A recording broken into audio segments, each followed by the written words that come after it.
Donc, aucune banque ne voulait lui prêter. Ça, c'était la particularité de ce client. Il n'y a personne qui voulait rien savoir de lui. Et puis, avant de connaître, il est passé chez d'autres courtiers. On lui avait dit, ben, il n'y a rien à faire pour toi. On peut rien faire avec ton dossier. Oui, c'est vrai. Ah. Oui, ça c'est. Vous pouvez vérifier ma source. Hein. Non, c'est réellement vrai ce que je vous raconte. Donc, aucune banque ne voulait lui prêter. Hop là. Donc, voici ce qu'on a fait. On a fait un prêt privé de premier rang de 140 000 $. Donc, on a payé toutes ses dettes. Terme de 12 mois. Donc, en général, c'est ce qu'on fait en tant que prêteur privé. Il faut que le client puisse sortir à l'intérieur de 12 mois. Il s'est refinancé au bout de 4 mois dans le A. À votre avis, pourquoi?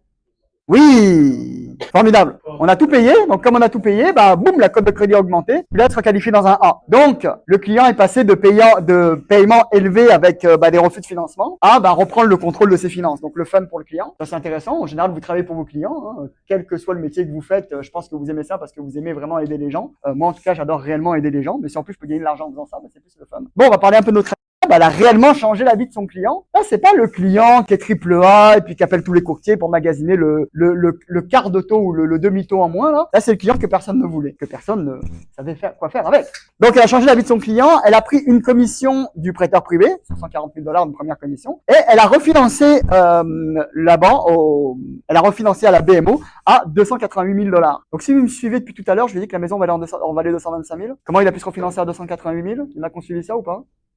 Bon, la petite histoire là-dedans, c'est qu'il a fait des améliorations dans sa maison qui a considérablement augmenté la valeur de la maison. Mais c'était pas le problème majeur qu'il avait dans la maison. 2 commissions, en l'espace de 4 mois avec le même client. Est-ce que c'est le fun? Que c'est intéressant de faire ça? Je rappelle que le client avait été refusé par plusieurs courtiers. Et plusieurs courtiers avaient affirmé qu'il n'y avait aucune solution pour lui. Alors, intéressant ou pas de maîtriser le prêt privé hypothécaire? Que c'est intéressant? Donc, ce soir, j'avais 10-15 minutes. Voilà.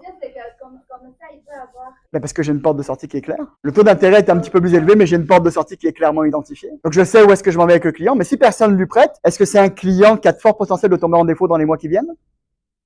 Carte et marge loadée, en général, on est juste au bord de la falaise et puis un pas après, oui, c'est d'ailleurs pour ça. Mais la plupart des courtiers chez qui il est passé avant d'arriver sur le bureau lui ont dit, on peut rien faire pour toi. C'est ça qu'il faut retenir. Donc, j'aurais plein d'autres exemples à vous expliquer ce sour, mais j'ai 15-20 minutes et je vais vous laisser le temps de réseauter. Puis si vous avez des questions, ça fait extrêmement plaisir de vous y répondre. Donc, l'objectif de ma présentation de ce soir, c'est de vous montrer qu'il y a d'autres chemins, parfois différents, mais plus payants que les chemins traditionnels. Donc, pour résumer, développer vos compétences en prêt privé hypothécaire vous apportera plus d'options, plus de commissions et moins de compétition.